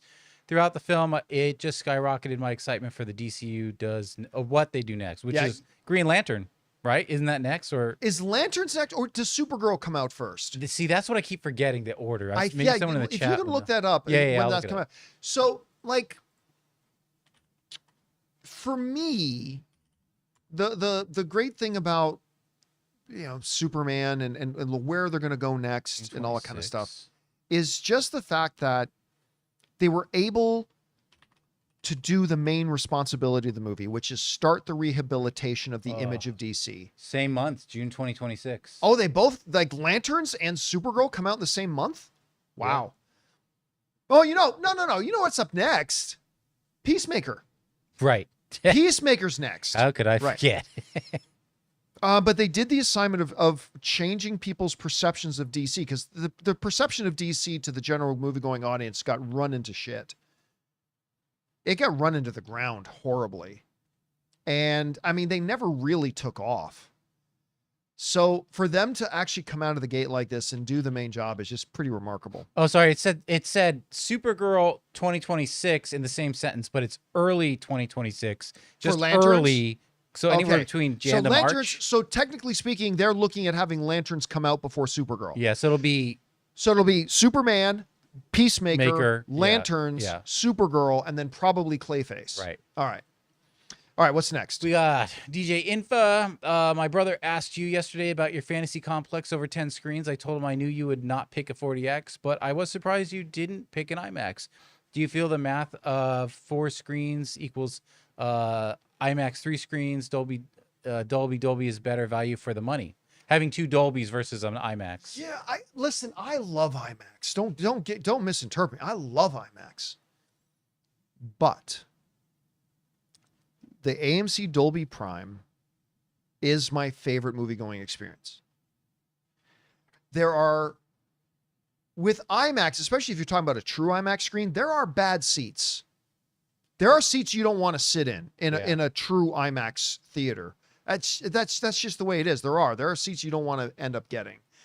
In a Prime, there's no bad seats. And with its immaculate double laser projection and that Dolby Atmos surround sound, and then the cherry on top, the motorized leather recliners, that adds to my movie watching experience. Man, I felt like Mr. Fantastic in my chair. Yeah, last night. I mean, when I get to go into a Prime theater and sit back and hit that button and I feel my important. legs go up and my back goes back, that's just something that the IMAX doesn't have.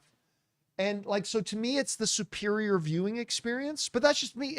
There's no right answer. But that's why for me, I would give 2 Primes and then 4 other regular theaters. Again, that's no shade on IMAX, because I love IMAX screens. But if I was making a theater, that's the way I would make it. If IMAX was 3 theaters and equal, I would have done 1 of each. But since it's 4, that's a big ask. That was a big commitment. Yeah. Yep. All right. DJ, I also had to remind him, his brother, what Henry Cavill did to that guy's truck in Man of Steel. When he said none of the previous Superman had lost it like this new one. But I will say he does look a next level of emotionally pissed over the dog watching tonight. Yeah, a dog that he doesn't even like that much. but that's Superman's heart, right? Yeah, so for those of you who weren't around yesterday, somebody brought in, it's like, man, why is it that this Superman loses it and the other Superman don't? And I'm like, yeah, the other Superman did. The one I pointed out was, I love Superman 2. Okay, Christopher Reeve's Superman 2. I love that movie. But at the end of Superman 2, Superman does a very un-Superman thing. For nothing but pure spite and revenge, he goes back to that truck stop diner to physically injure the regular human truck driver there. Now, I understand. Well, that's because the truck driver was mean to him earlier and hurt him. 100% he did. But Superman, what I said on the show yesterday is Superman going into that diner for nothing but revenge and physically beating that guy and breaking bones and hurting him is likened unto a full-ass grown adult walking into a kindergarten class and start kicking around a child. I'm sorry, but it's the equivalent.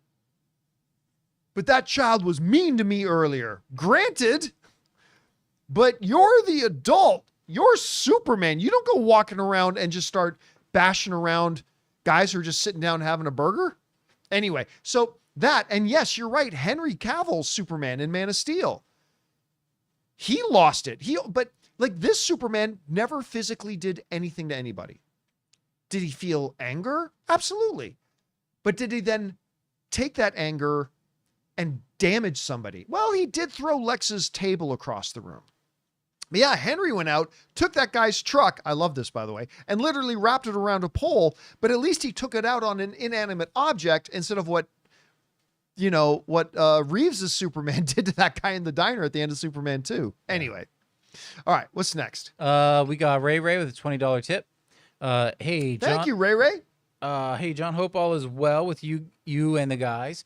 I read from Total Film that they heard from a report in Wall Street Journal that Gunn and Safran are going to be doing 1 animated and 2 live-action films per year. Have you heard of this and any truth to it? I will not believe that because James Gunn said because James Gunn has clearly and publicly said we are going to give ourselves no quotas. Mm-hmm. We will make a movie when we're ready to make a movie.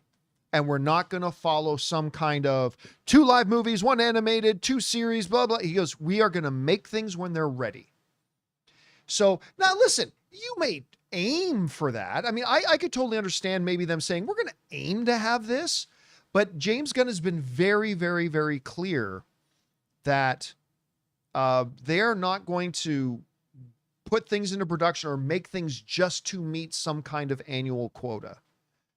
And so maybe somebody heard somebody saying they're aiming for that, and that's fine. But I don't think we're going to see it's going to be a rule that we're going to make 2 live action films, 1 animated, blah, blah. I just don't think they're going to do that.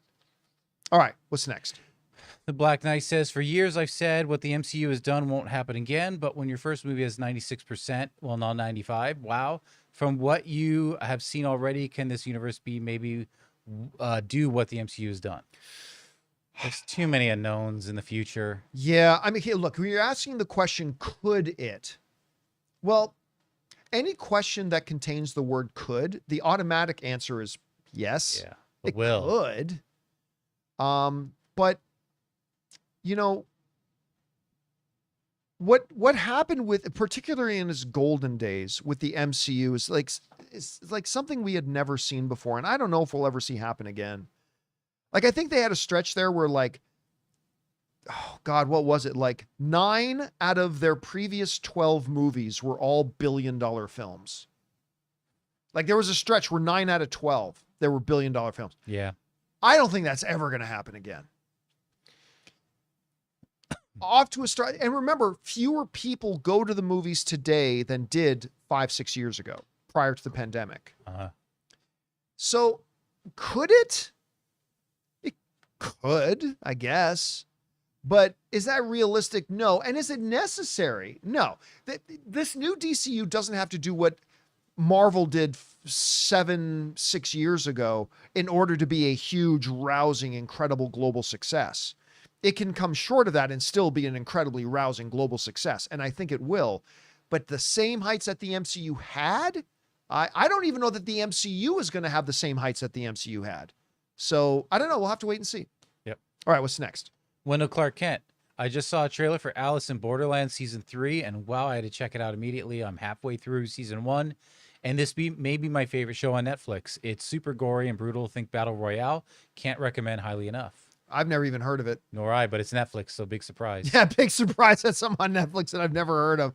And again, that's something that one of the cool things about doing this show is that I get people, our viewers, members of our community that put things on my radar that I've never even heard of. That has never even been on my radar, and now it is because of you. So I'll keep my eye open for it. All right, what's next?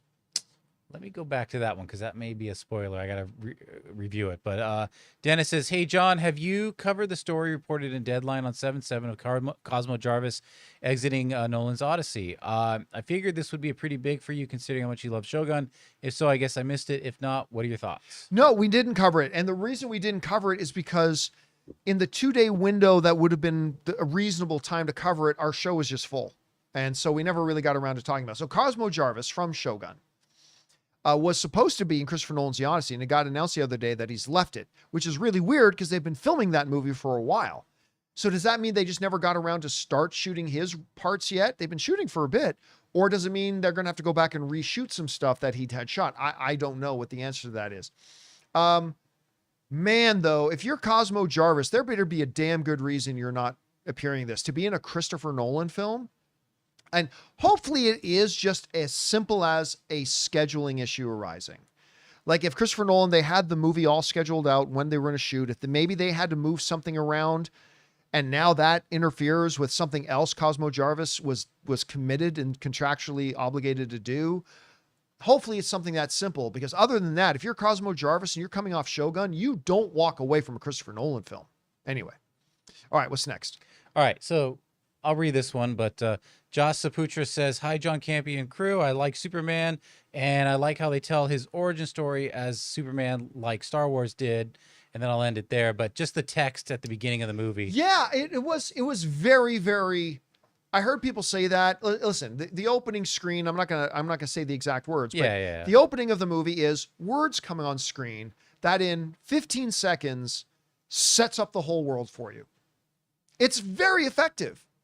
I'm surprised more movies. Well, actually, there are a lot of movies that do that. And I'm glad they did it here because it set it all up. And then boom, the movie could start. And I thought it was a very effective use of what they did there. All right, what's next? We got Seconds from Disaster. Today I turned 40 and I'm taking myself to AMC, getting my free birthday popcorn. Nice. And watching Superman tonight at 8:50. Can't wait. This movie looks like a lot of fun, and everything I'm hearing about it gets me more stoked. Yeah, again, no one can ever guarantee that you will like a movie, but I think there's a very good chance you're going to have a really good time. So listen, man, Seconds has been around our community forever.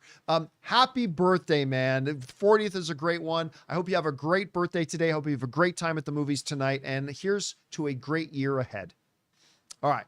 What's next? We got Todd, who says, with the return of I Know What You Did Last Summer coming out this week, I forgot about that. How do you think it will go financially, and do you think it has the potential to be good like all the other slasher films we recently got, like Scream? Would love to know your thoughts. The fact that Jonathan just said something there, I forgot that was even coming out. Oh no, it's going head to head with Smurfs. Is that what I Know What You Did Last Summer is doing? Yeah. Listen, it's hard for me to say this because I am such a big fan, both professionally and personally, of Freddie Prinze Jr. I just think Freddie Prinze Jr. is a gem of a guy. He's always been so nice in all the interactions I've had a chance to have with him. He's just such a wonderful human being, and I think remarkably talented. I think this movie looks terrible. I approach it with an open mind, just like I did for, I'm not a big fan of the Final Destination franchise, but the trailers and the previews really got me interested in this. And then I had a great time at it. I just got to admit, I want to be excited about this movie. I am not, unfortunately. I don't think anybody's going to go to see it. I hope I'm wrong. So I hope for all the success in the world for it, but I got to say, it doesn't look very good. Hopefully it is good, but it doesn't look very good. And I don't think a lot of people are very even aware it's opening up, but we'll see. Hopefully I'm wrong. All right. What's next? Sci-Fi Extreme, a second viewing justifies the pace because it's a comic book brought to life. Comics are fast paced. They can't always afford to linger too long because they only have 24 pages. This felt like every 20 minutes was a new issue with moments that would be cliffhangers. Okay, yeah, there's truth to what you're saying, but at the same time, you have to be cognizant that this isn't a comic book. It is a movie. It's a different medium, and you have to adapt to the medium. Now, do I think most of the time you love the fact that you walk out of a movie and it was longer than you thought it was because it flew by so quick. That's a good thing. But again, for me, from translating it from the comic book page to the screen, I still think for the movie part of it, there are certain moments in the film that could have afforded a little bit more time to breathe and given us a little bit more in the scenes than they did. Again, I love the pace of it. I think it's a great movie. I had a wonderful time. But in bringing it from page to screen, you got to be aware of the differences between the mediums and what you might need for it. Right. All right, what's next? Silly Willy says, I absolutely love Superman. It was amazing how everything in the movie had a purpose. It's discouraging to see how people are making this movie so political. It really goes to show how much people need to take their eyes off the news channel for a day. I really didn't find anything overtly like, oh, this is a political message. If your political message that you're against is kindness, then I don't even want to talk with you. Yeah, no. Well, then you're just a piece of shit. I'll say it. You're just a piece of shit. How dare you be kind to anybody? No, like, I hate how many people, like, filmmakers tell stories. They always have. And filmmakers, the stories they tell always, like, if you're going to tell human stories, there are going to be things that imply certain political messages too. But that's what filmmakers have always done. It's always a part of it, to one degree or another. Every movie has a moral. Every movie has, like, a moral to the story, right? And by definition, a moral to the story could be interpreted as political, but whatever. That's the history of storytelling. Always has been. George Lucas gives a really good exposition on that. But what we should not do is bring our politics into the movie theater with us. Let storytellers tell their stories, and it impacts us the way it does. But, like, why there's such a certain demographic that constantly have to bring their political agendas into it? I don't want storytellers to tell these stories. Well, that's what movies are, man. They are that. And it just really frustrates me seeing a certain segment just constantly bringing their political agenda into everything. Even a movie about Superman, they got to bring their political agenda with a stance that the creators are bringing a political agenda. It's like, no, dude, we just were watching. No, Superman. they're just telling a true Superman story about Superman, who is an immigrant, by the way. And here's what I'll say: you're feeling called out for your behavior. You don't like the way it makes you feel. Yeah. And so now it's like, well, I don't like this. It's political and it's woke. Yeah. Anyway, again, it is really discouraging. And you guys can identify those blogs and those podcasts and whatever very easily. They just exist to bring their political agenda into every fucking movie discussion. And it's like, and then they'll complain. It's like, I don't go to a movie to be lectured to. It's like, dude, I was just enjoying going to the movies until you're the one that constantly makes this a political discussion. You are the one that are constantly making this about your politics and your agendas and your everything. Just shut the fuck up and let us enjoy our movies. Mm-hmm. Anyway, what's next? Nathan Fillion talk. Anonymous says Nathan Fillion recently just said he dropped the most F-bombs of his career in a project in Lanterns. Said he's smug towards, smug, come on, and his character. It's Guy Gardner. He's always smug. Toward Jon Stewart at first, but opens up to him as the show goes on. Cannot wait. I think it will be as fun as Superman with an adult tone. Yeah. Yeah, man. Because don't forget, it's going to be on HBO Max. So there's going to be adult content on that. So, and Guy Gardner is a guy who would drop some F-bombs. So I'm actually really kind of excited about watching that. I really liked his character, and so did I. You will know what I'm talking about without me giving any kind of reference to the scene or spoiler. But it was a moment where he says something like, "Do I think this?" And he's like, "No." Oh, yes. It was just like such a nuanced. Yeah, I loved it. Fillion is great, man. And the moment they announced that Nathan Fillion was going to be Guy Gardner, I was like, oh my God, that's perfect. And he does such a great job as it. All right, what's next? All right, we got some members here. Alan says, happy Friday, Campy Crew. Watched, it's Friday and I didn't do my, all right. Happy Friday, Campy Crew. I watched Superman last night. It's been a while since you've done a Friday show. We had a different setup with Rob and everything, and I just forgot. Yeah. Yep. Oh, well. I watched Superman last night and had so much fun with it. I was smiling the whole third act. I just need to figure out when I'm going to watch it again. Again, like I said, we walked out of that theater yesterday after watching Superman a second time, and Ann already had her phone. I'm like, what are you doing? She's like, trying to bring up the next round of tickets that we're going to get. And I remember when we watched it on the Amazon screening night, like I'm just mad we can't go watch it again tonight or tomorrow. Right. Like it's just a good time. All right, what's next? All right, we got Chip Crisper. Now that Superman has come out, what are your most anticipated film coming up? I can't even remember what else is coming out this year. I mean, you really like Weapons.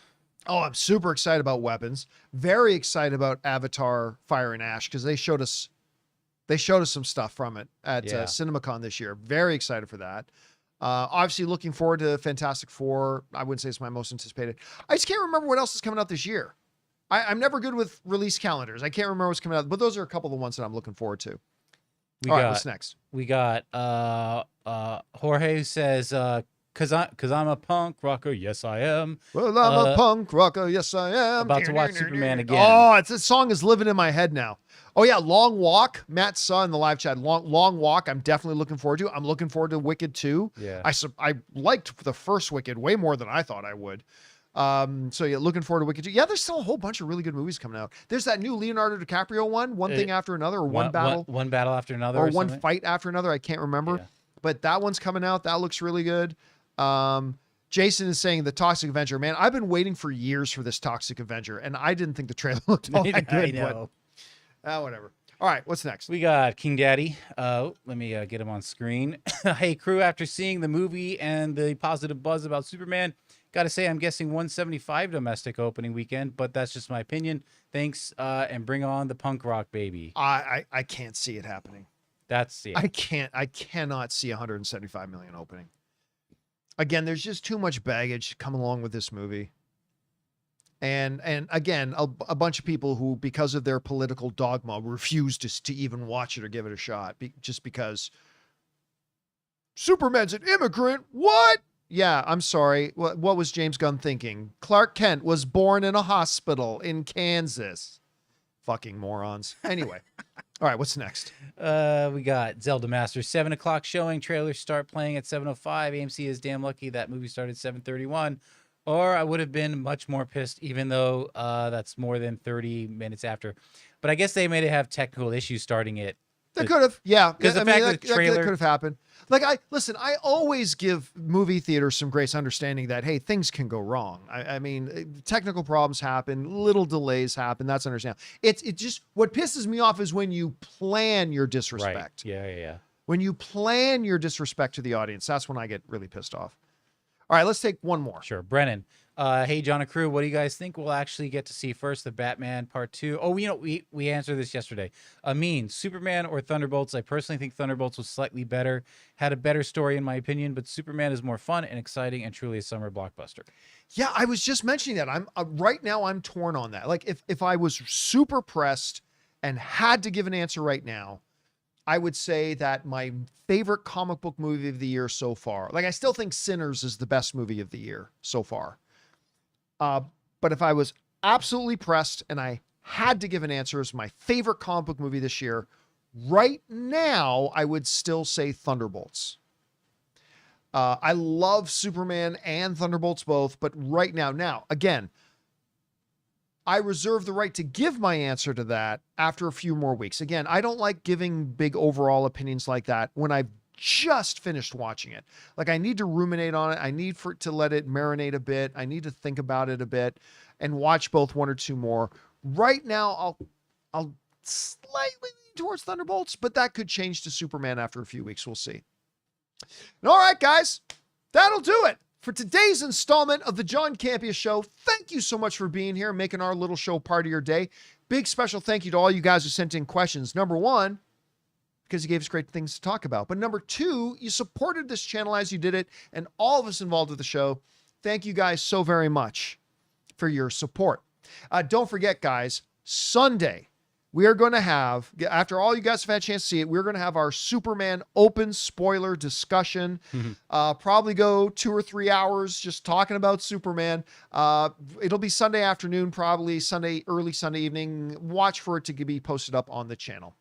Big thanks to Robert Meyer Burnett for being here. And of course, our technical producer, Jonathan Voico. All right, I'll play it here. Thank you, everybody, for making this show a part of your day. My name's John Campea. And until next time, my friends, bye-bye.